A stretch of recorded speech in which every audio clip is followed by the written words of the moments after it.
Well, one of the people that actually didn't like the movie was the author of Charlie and the Chocolate Factory, Roald Dahl. In fact, he wouldn't even hand over the sequel rights. He was so upset with the movie. And I remember reading that he wanted either Peter Sellers or Spike Milligan to play Willy Wonka. No, it would have been a very different movie. Roald Dahl was a difficult man. Lots been written about him and what he said, but, having personally met him several times, he was difficult, as was Mel Stewart, the director. He was difficult.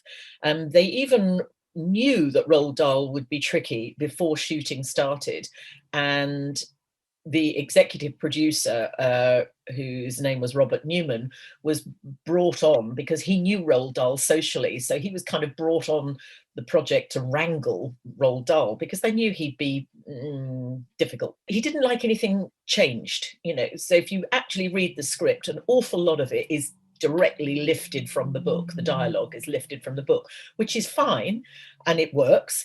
But there are other bits that Mel Stewart said, you don't make a movie of a book, you make a movie of a screenplay. And so some things had to be changed. So there was always conflict between the two of them. And you're right, yes, Spike Milligan was his choice originally. And then there were some other people in the frame.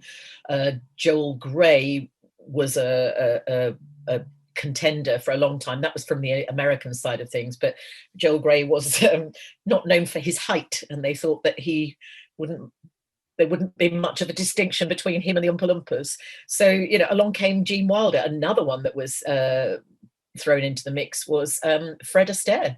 He wanted to play it. And he met, I think it must have been Roald Dahl sometime later, and was rather wistfully saying, why wouldn't they let me play it? Why wouldn't they let me play it? Because it would have been a very different movie. And who's to say whether it would have, been more successful, less successful? We don't know. We'll never know.